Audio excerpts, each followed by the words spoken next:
3 months have passed since that fateful night. The perpetrator has never surfaced, and the silence has never been broken. The building still stands, concrete, glass, and shadow layered into a shape that looks ordinary from a distance. People walk past it every day without slowing down. Some live inside it, some sleep beneath its windows. And yet, for those who remember, the place no longer feels neutral. It carries a weight that does not show itself in daylight. On that night, there were no screams heard by the public, no dramatic chase, no witnesses stepping forward with certainty. There was only a fall, a body, and a conclusion that arrived with unsettling speed. By the time questions began to form, answers had already been declared complete. We are often told that time clarifies everything, that grief softens, that doubt fades. But in this case, time has done the opposite. Each passing week has sharpened the unease, not because new facts have emerged, but because so few have.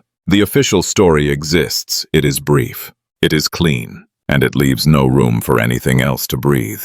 When a story is truly finished, people move on. They argue less, they remember quietly. But here, memory refuses to stay still. It resurfaces in fragments, in symbols, in gestures that appear harmless at first glance. Small, ordinary things begin to carry meaning, and meaning, once shared, becomes difficult to contain. The young man at the center of this story was not born into power. He did not inherit protection. He built a life through effort, discipline, and belief in the simple idea that talent and decency were enough. For a time, that belief seemed justified. His face became familiar, his voice recognizable, his name known beyond the places he came from. Then, without warning, the narrative ended.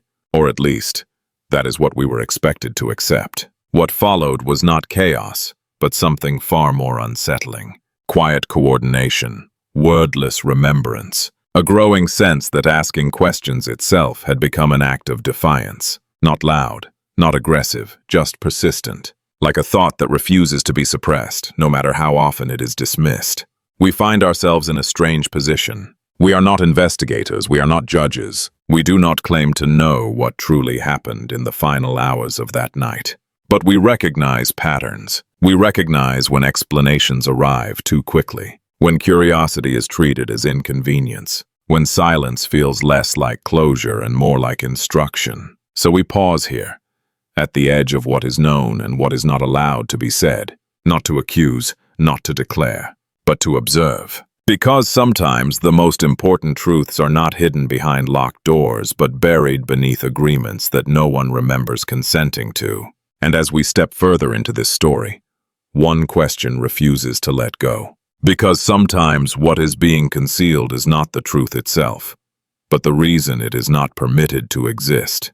He did not begin his life surrounded by privilege. There were no powerful names attached to him, no invisible shield quietly clearing his path. He came from a place far from the centers where decisions are made, where ambition is often taught to remain modest. Those who knew him before the lights and cameras remember a young man who listened more than he spoke, who practiced in silence, who believed that effort was something that could be accumulated, piece by piece, until it became enough. For years, that belief appeared to hold true. He studied, he trained, he accepted small roles without complaint. When opportunities came, they came slowly, never generously. And yet, he treated each one as if it might be the last. There was nothing reckless about him, nothing defiant on the surface, only persistence. This is what makes the later contradictions so difficult to ignore. As his visibility increased, so did the demands placed upon him. Not all of them were written. Some arrived as expectations, conveyed through glances, pauses, and carefully chosen silences. Others were framed as favors, opportunities that carried an unspoken cost. In environments like these, rules are rarely announced. They are learned through observation, through watching what happens to those who fail to comply. According to accounts from people who worked around him, he began to change in subtle ways. He became more guarded, less spontaneous. His schedule tightened, not with work alone, but with obligations that did not always make sense from the outside. There were stretches where communication grew sparse. Messages went unanswered. Plans were postponed without explanation. None of this on its own proves anything. Lives grow complicated. Pressure is not unusual in demanding professions. But patterns matter, and this pattern suggested a growing distance between the person he was and the role he was expected to inhabit. In the months leading up to his death, that tension appeared to intensify. Those close to him recall moments of visible exhaustion, both physical and emotional. He spoke less about the future. When he did, his words carried hesitation rather than excitement. It was as if something unseen had begun to weigh on every decision, turning even simple choices into careful calculations. Then came the final night. What is known fits into a narrow timeline. He was last seen within a residential complex, a place designed to feel safe, enclosed, ordinary. Hours later, he was gone. The explanation presented was brief and decisive. A fall, no external involvement, no extended inquiry required. But when the timeline is examined more closely, gaps begin to appear. Periods of time that are mentioned but not described. Movements that are assumed rather than confirmed. Questions that emerge naturally yet receive no follow-up. Where exactly was he in the hours before the incident? Who had access to him? What conversations took place that night, if any? These are not extraordinary questions. They are the kinds of questions that accompany any unexplained death. And yet, in this case, they seem to dissolve before they could fully form. The speed with which the conclusion was delivered became its own source of unease. There was no prolonged uncertainty, no visible process of elimination. The narrative arrived whole, complete, and final. It asked to be accepted as a matter of fact, not examined as a matter of record.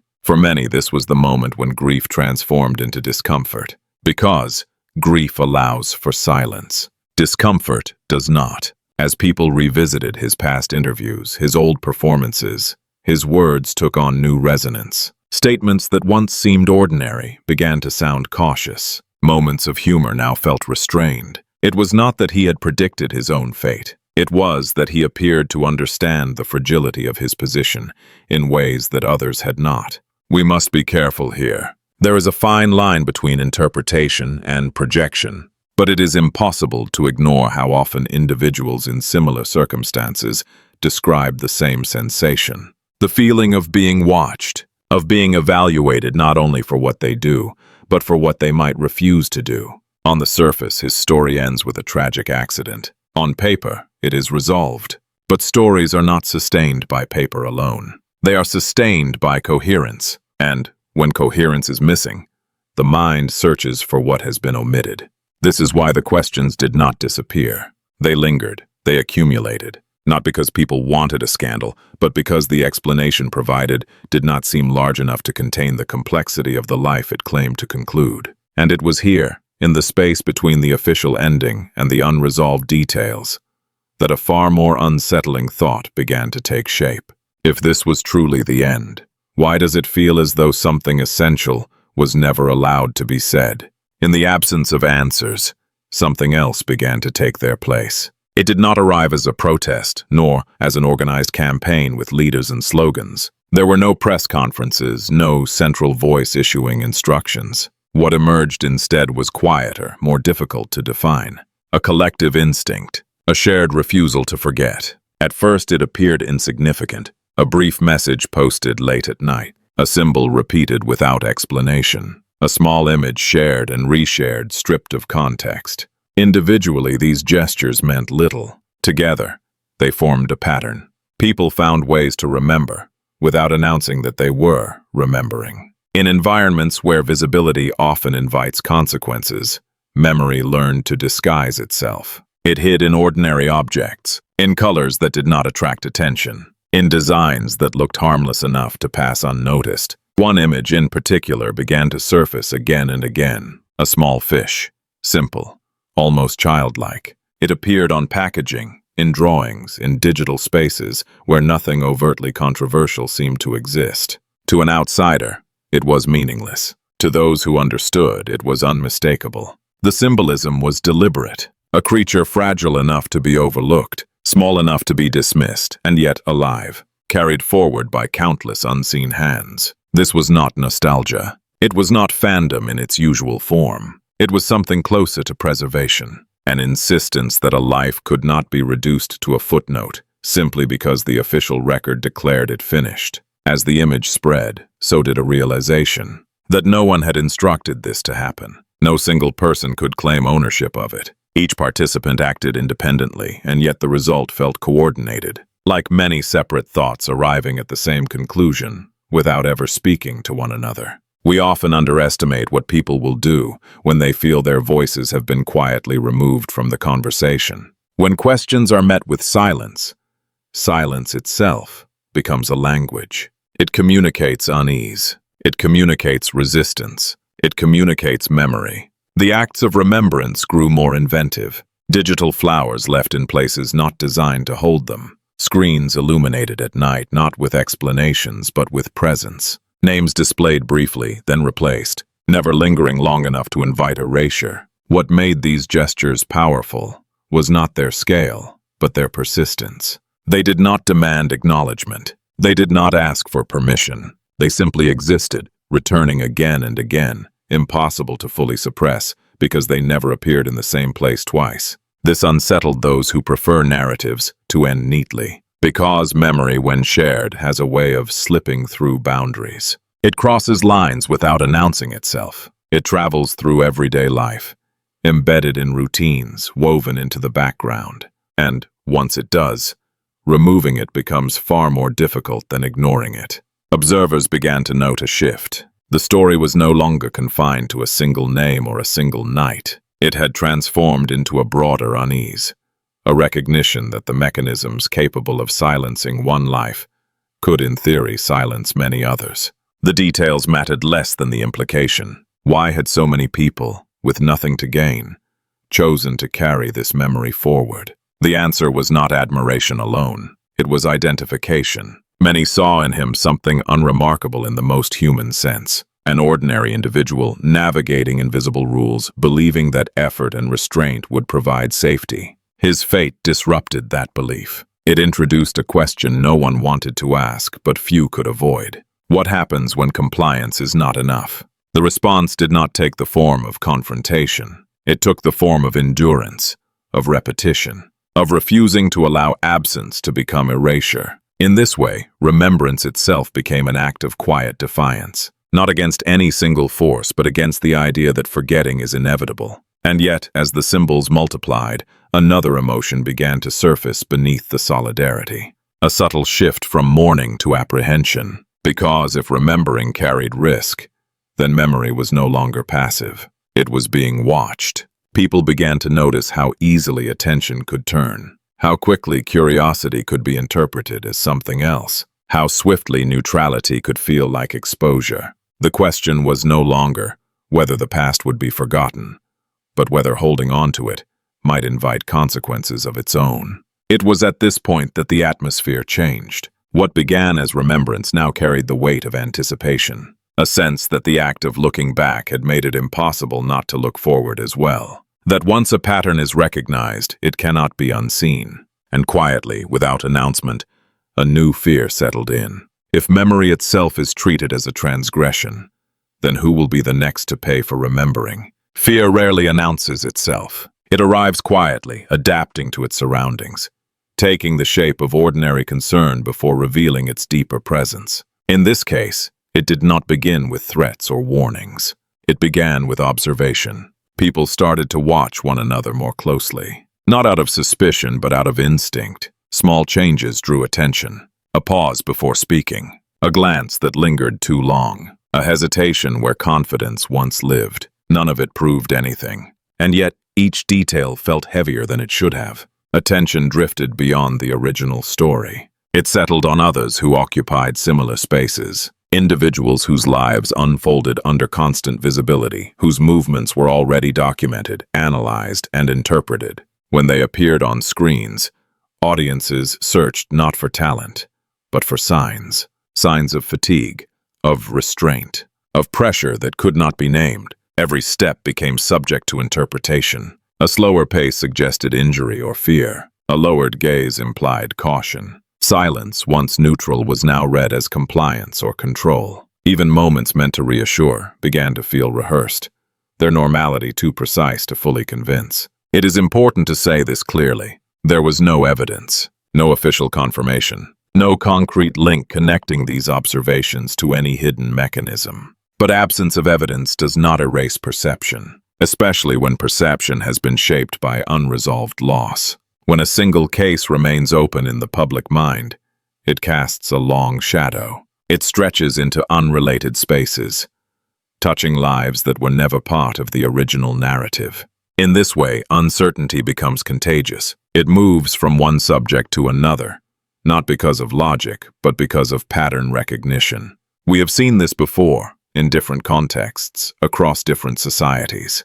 When explanations feel incomplete, people begin to fill the gaps themselves, not out of malice, but out of self-preservation. The mind prefers an uncomfortable theory to an unexplainable void, and so the focus shifted, not toward accusation but toward vulnerability. Who appears protected and who does not? Who moves freely and who seems constrained? Who speaks openly and who chooses their words with visible care? These questions were never asked aloud. They did not need to be. They existed beneath conversations, shaping tone and expectation. Once introduced, they altered how every public moment was received. For those under observation, the pressure was subtle but relentless. To behave normally without appearing too normal. To remain present without drawing attention. To continue forward while ensuring nothing could be misread. It is an impossible balance, and yet it is one many feel compelled to attempt. This is how fear sustains itself,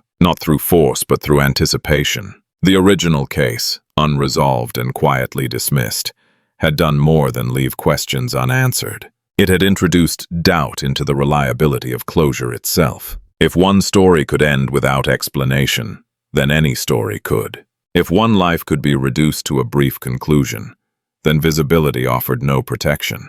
Gradually, the conversation changed again. It moved away from individuals altogether. It became philosophical. People asked what kind of world requires so much caution. What kind of system depends on silence rather than clarity? What kind of order fears inquiry more than error? These questions were never framed as challenges. They were framed as concerns, as reflections, as attempts to understand how such unease could exist without a visible source. The most unsettling realization was this. Fear did not come from knowing too much. It came from knowing too little and being told that nothing more was necessary.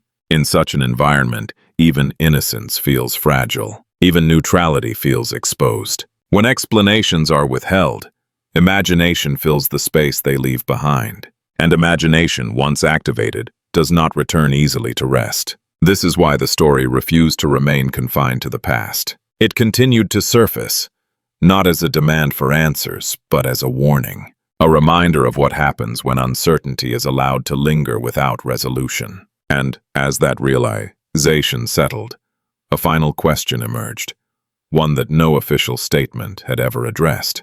What is more dangerous? A truth that wounds or a world where truth is never permitted to be spoken at all? The case on paper is considered complete.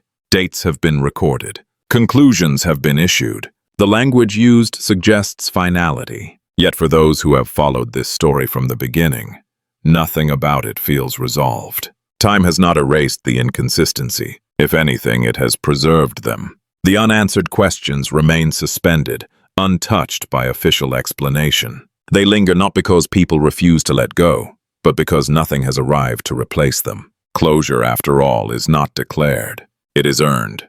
We often assume that distance will soften uncertainty, that eventually attention will shift elsewhere. But this story resists that pattern. It returns in quiet moments, in passing references, in the way certain symbols still circulate without introduction, understood instantly by those who recognize them. Why does this matter? Because the persistence of memory reveals something fundamental. This was never solely about a single individual, nor about the precise details of one night. It became something larger the moment the explanation failed to match the weight of the loss. It became a reflection of collective anxiety, of a growing sense that clarity itself has become conditional. We are not driven by the need to assign blame, nor by the desire to provoke outrage. What sustains this story is simpler and more unsettling. The need to believe that truth still has value. that asking questions is not an act of defiance, but a natural response to contradiction. That silence, when prolonged, does not signify peace, but absence. As observers, we are left in an uneasy position. We do not claim certainty. We do not possess hidden evidence. What we have instead is awareness. The awareness that some endings arrive too neatly, that some explanations leave too much untouched, and that when this happens, doubt does not emerge from imagination, but from imbalance. There is a reason so many people, from different backgrounds and places, continue to carry this story forward. If a life can be reduced to a brief statement without sufficient examination, then the promise of transparency becomes fragile. This is not a call for confrontation. It is a call for reflection. What kind of world do we inhabit when certainty is enforced, but understanding is withheld? What kind of future is shaped when silence becomes the preferred resolution? And what happens to trust when questions are treated as disturbances rather than necessities? These are not accusations. They are considerations, and they matter, because they extend far beyond this single case. They speak to the environment in which we all move, whether we recognize it or not. Perhaps that is why this story refuses to fade. It persists not as a demand, but as a reminder that truth does not disappear simply because it is inconvenient. It waits, sometimes quietly, sometimes for a very long time. The file may be closed, the narrative may be finalized, but memory does not follow the same rules. This file may be closed on paper, but in human memory it remains open,